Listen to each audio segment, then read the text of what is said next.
Hello traders, स्वागत है आप सभी का लर्न इफ नो ट्रेडिंग के यूट्यूब चैनल पर। और आज की वीडियो में हम देखने वाले कुछ ऐसे स्टॉक्स जिनमें आप कल ट्रेड बना सकते हैं और साथ ही में इंडेक्स में क्या होने की संभावना है वो भी हम देखेंगे। तो उसके पहले मैं आप लोगों को बता देता हूँ कि हमारा जो टेलीग्राम ग्रुप है उस पर मैं जब भी मुझे अच्छे अच्छे स्टॉक्स मिलते रहते हैं मैं यहाँ पर डालते रहता हूँ सो दैट लोग आए और उस पर ट्रेड भी बना सके। तो आज ही सुबह को मैंने यहाँ पर, अगर आप देख सकते हैं, ये दिसंबर 15 आज का डेट है। इसके बाद मैंने काफ़ी सारी अपडेट्स डाली है, लेकिन आज ही सुबह को ये लगभग 9:12 पे मार्केट खुलने से पहले ही ये मैंने चार्ट पोस्ट किया था और मैंने लिख दिया था बजाज फिनेंस इंट्राडे पे आप शॉर्ट कर सकते हैं बिलो 7035, राइट। और यहाँ पे अगर हम लोग चलते हैं और देखते हैं बजाज फिनेंस, तो 7035 के नीचे, इसके नीचे मैंने शॉर्ट दिया था, ठीक है। और इसके बाद ये लगभग 2 से 3% का फॉल यहाँ पर दिया है और कम्युनिटी में टेलीग्राम के ग्रुप से काफ़ी सारे लोगों ने पैसा बनाया है। सिमिलरली मैंने इंडिया बुल्स हाउसिंग में क्या मैंने बताया था कि 275 वाले एरिया से अगर वो रेड कैंडल फॉर्म करे उसके नीचे शॉर्ट करना है और कैंडल के हाई के ऊपर इसे लगा देना है। तो इंडिया बुल्स को भी हम लोग थोड़ा देख लेते हैं पहले। तो ये देखिए 275 वाले एरिया पे आकर यहाँ पे ये आया, यहाँ पर ये 275 वाले एरिया पे आकर इसने एक रेड कैंडल बनाया और लोअर लो यहाँ पर इसने बनाया, यहाँ पर इसने एसएल लगाया और लगभग 1:2.5 या 1:3 का ट्रेड, अगेन बड़ा एक ट्रेड यहाँ पर भी मिला, ठीक है। और ठीक उसी तरह से टीवीएस मोटर भी हमने दिया था, जो कि सुबह के 9:20 पे ही दिया था, कि मैंने यहाँ पर बता दिया था कि TVS motor can form a red candle eight RSI 80। अगर आपको ये स्ट्रैटेजी नहीं पता है तो मैंने अभी पिछले ही दिन अपलोड किया है यहाँ पे, जो कि मेरा एक बहुत ही मन पसंदीदा स्ट्रैटेजी है इंट्राडे का, और बहुत ही अच्छा इसका रिस्क रिवॉर्ड भी है और बहुत ही अच्छा इसका एक्यूरेसी लेवल भी है, ठीक है। ऐसा नहीं बोलूँगा कि 90-100% का है, इस तरह की फालतू बातें मैं नहीं करूँगा, लेकिन इसका रिस्क रिवॉर्ड और इसका जो एक्यूरेसी है वो बहुत ही अच्छा है। और आज ही के दिन आप लोगों को इन सारे ट्रेड्स में ये चीज़ दिख गया होगा। तो टीवीएस मोटर पे भी ये सेम चीज़ हुई है। अगर मैं आपको टीवीएस मोटर दिखा देता हूँ, तो जैसा कि मैंने बोला था कि RSI के आसपास आकर अगर वो रेड कैंडल फॉर्म करता है तो यहाँ पर भी आप शॉर्ट जा सकते हैं। तो ये देखिए यहाँ पे ये टीवीएस मोटर आज यहाँ पर 9 बजे खुला था, इस कैंडल पे मैंने ये अपडेट दे दिया था।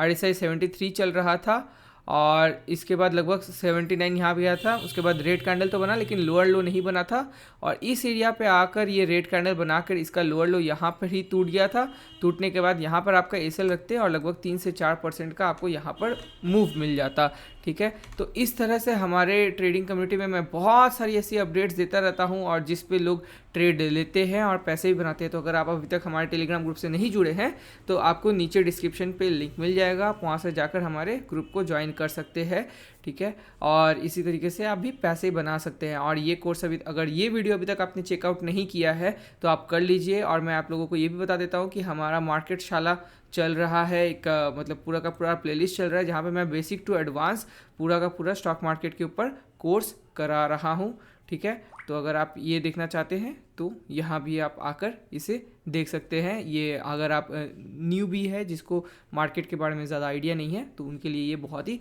फ़ायदेमंद होने वाला है। अभी चलिए हम देख लेते हैं कि निफ्टी में अभी क्या कंडीशन है और कल क्या देखने को संभावनाएं मिल रही है। अगर आपको दिख रहा होगा कि यहाँ पे एक ट्रायंगल जैसा कुछ पैटर्न बनता हुआ आपको नज़र आ रहा होगा, तो यहाँ पे एक गैप था जो कि एक मेजर गैप होकर निफ्टी खुला था और उसे अब फिल कर दिया गया है। और फिल करने के बाद यहाँ पर मार्केट वॉलेटाइल हो चुका है बहुत ज़्यादा। और अभी क्या हो सकता है वो देखते हैं। अगर कल मार्केट अगर इसके आसपास खुलता है, ठीक है, और अपना लो जो है 17,190 का तोड़ता है, 17,190 का तोड़ता है, तो उसका जो है टारगेट, मतलब आपको 100 से 150 पॉइंट का मूव यहाँ पर देखने को मिल सकता है, ठीक है। 17,000 तक ये आ सकता है। और अगर ये गैप अप खुलता है तो ये थोड़ा सा यहाँ पर टाइम भी स्पेंड कर सकता है और ऐसा हो सकता है कि एंड ऑफ द डे में वो यहाँ से ब्रेकआउट दे और ऊपर की तरफ जाए। और ये जो मैंने ऊपर लाइन खींच के रखा है 17,400 का, वो यहाँ तक मैक्सिमम आ सकता है। लेकिन उसके लिए इसको कल गैप अप खुलना पड़ेगा लगभग इस एरिया पे और एक ग्रीन कैंडल बनाकर हायर हाई बनाना पड़ेगा, सो दैट मार्केट के पास मूवमेंट के लिए टाइम भी रहे और वो पूरे दिन में मूव कर सके। क्योंकि अगर इसके आसपास वो खुलता है तो यहाँ पर उसको ज़्यादा सेव करने का ऑप्शन नहीं मिलेगा, वो तुरंत गिरना शुरू कर देगा, ठीक है।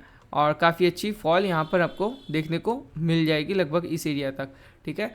तो बाइंग के साइड में अभी मैं बहुत ज़्यादा बुलिश नहीं हूँ as such right now, bearish ही है अभी काफ़ी मार्केट। तो इसके नीचे अगर 17,100 के नीचे निकलता है तो I will like to short, और यहाँ पर अगर 17,250 के आसपास खुलता है मार्केट तो हाफ क्वांटिटी पे आप ये बाइंग का प्लान बना सकते हैं निफ्टी में।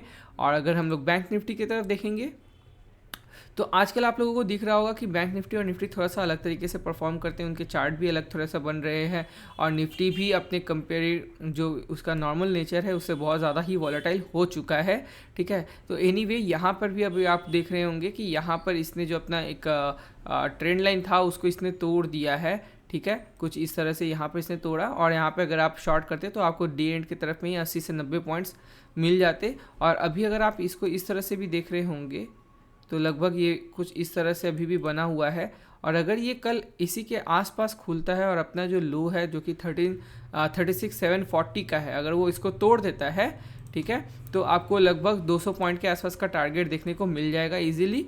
और अगर इसको ऊपर जाना है तो अभी इसको बहुत मेहनत करना पड़ेगा, क्योंकि अगर ये यहाँ पर खुलता भी है तो ये यहाँ से टाइम स्पेंड करेगा, और कल एंड ऑफ द डे या फिर नेक्स्ट डे वो यहाँ पर जब ग्रीन कैंडल बना के हायर हाई निकले, मेक श्योर करिए कि ये वाला जो लेवल है वो पूरा क्लियर आउट हो 37,085 का, तो आप एक ठीक ठाक अप मूव लगभग इस लेवल तक का 380 पॉइंट्स का अप मूव देख सकते हैं, जो कि अभी के लिए फ़िलहाल मुझे तो उतना ज़्यादा आशा नहीं दिख रहा है इस एरिया पे, लेकिन वो हो भी सकता है। अगर वो इस एरिया पे आसपास पे खुल के गैप अप खुल के इस एरिया पे टाइम स्पेंड करता है तो ये डेफिनेटली हो सकता है, लेकिन अभी बियरिश मोड पे यहाँ तक का आपका पहला टारगेट रहता है। और अगर इसको तोड़ देता है तो निफ्टी बैंक बहुत ही तेज़ी से ये इतना बड़ा भी फॉल दे सकता है, और मार्केट कभी भी कुछ भी कर सकता है। तो आप मार्केट को जज मत करिएगा, लिमिट मत करिएगा कि वो क्या करेगा क्या नहीं करेगा। अगर मार्केट इसके नीचे तोड़ के रेड कैंडल बनाता है और क्लोज करके लोअर लो बना देता है तो वो सीधा सीधी यहाँ तक का फॉल दे देगा, 400-500 पॉइंट का फॉल, और वो वेट नहीं करेगा, एकदम तेज़ी से वो फॉल दे देगा। अभी चलिए कुछ स्टॉक्स देख लेते हैं। सबसे पहला है इन्फीबीम। तो इन्फीबीम में अगर आप देखेंगे तो कुछ इस तरह से अभी यहाँ पे हमको भी नज़र आ रहा है, बार बार इसी एरिया पे इसने सपोर्ट लिया है, ठीक है। और जैसा कि आप लोगों को ऑलरेडी पता है, मैंने आप लोगों को बार बार बताया है कि अगर किसी एरिया पे बार बार अगर कोई सपोर्ट लेता है तो वो एरिया वीक हो जाता है, और लोअर टाइम फ्रेम पे ये ऑलरेडी अपना RSI 40 के नीचे जा चुका है, जिसको कि हम बोलते हैं वीक हो गया है इसका स्ट्रेंथ, ठीक है। और अभी ये इसके भी नीचे अगर इसके नीचे जाता है जो कि 39.8 है, ठीक है, तो वो टूट के लगभग आपको 2 से 2.5% का फॉल दे सकता है। तो 1% का एसएल के साथ आप लगभग 2.5% का आप टारगेट प्लान यहाँ पर कर सकते हैं। मेक श्योर करिए कि 2-2.5% आपको जैसे ही मिले आप यहाँ पर बुक कर लें, वरना यहाँ पे तेज़ी से इस एरिया से बाइंग आने की संभावनाएं दिख सकती है। तो इस तरह से आप यहाँ पर शॉर्ट प्लान कर सकते हैं। और बाइंग के लिए एज सच मेरे को अभी यहाँ पर फ़िलहाल कुछ नहीं दिख रहा है, दो ये RSI 20 के आसपास है, लेकिन मैं एक चीज़ बार बार आप लोगों को बताता हूँ कि जिस तरफ हवा का रुख रहे आप उस तरफ मूव करेंगे, उस तरफ पतंग उड़ाएंगे तो आपके लिए सुविधा होगा। तो अभी अगर मार्केट बियरिश है तो आपको फिजूल में अपोजिट साइड ट्रेड नहीं बनाना चाहिए, ये एक बेवकूफ़ी होती है, ठीक है। तो मैंने यहाँ पे अपना इन्फीबीम का व्यू दे दिया है। टोरेंट पावर में देख लेते हैं।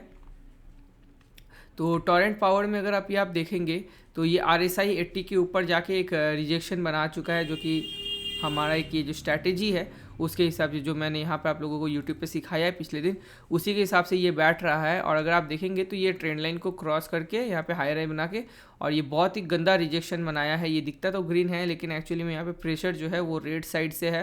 यहाँ पे sellers towards the end of the day बहुत ही ज़्यादा अग्रेसिव हो जा रहे हैं, ठीक है। तो अगर इसी के आसपास खुलता है, ज़्यादा गैप अप नहीं खुलना चाहिए। अगर इसके आसपास खुल के 596.8 को अगर वो क्रॉस करता है तो आप 1% एसएल के साथ आप यहाँ पे 1.5% का टारगेट प्लान कर सकते हैं टोरेंट पावर में।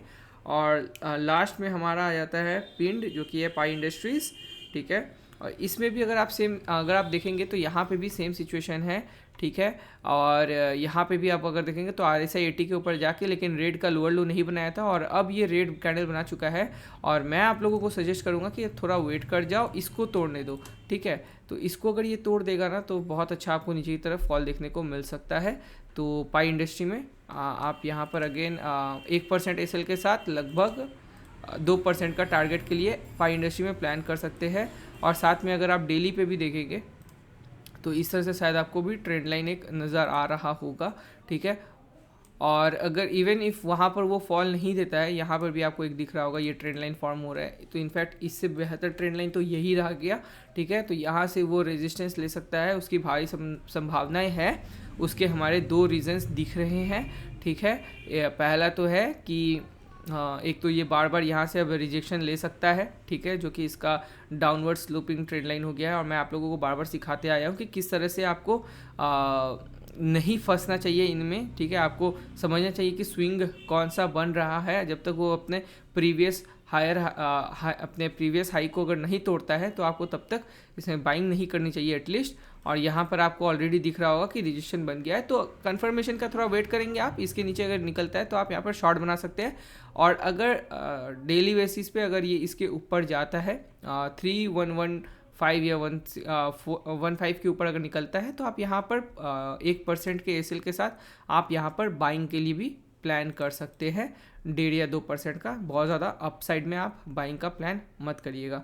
तो मुझे उम्मीद है दोस्तों आप लोगों को इस वीडियो से कुछ सीखने को मिला होगा। और अगर आप हमारे टेलीग्राम ग्रुप में हैं और आपने आज अगर पैसे बनाए हैं, जो कि मैंने काफ़ी सारे ऐसे स्टॉक्स थे जो कि मैंने बताया था आप लोगों को, और अगर आपने इससे पैसे बनाए हैं तो कमेंट सेक्शन में ज़रूर बताइएगा। और अगर ये वीडियो पसंद आया तो लाइक करिएगा, अपने कम्युनिटी में और दोस्तों के साथ शेयर करिएगा। और इस वीडियो में इतना ही। चैनल को सब्सक्राइब करना बिल्कुल मत भूलिएगा। हम मिलेंगे आपसे अगली वीडियो में, तब तक के लिए बाय बाय।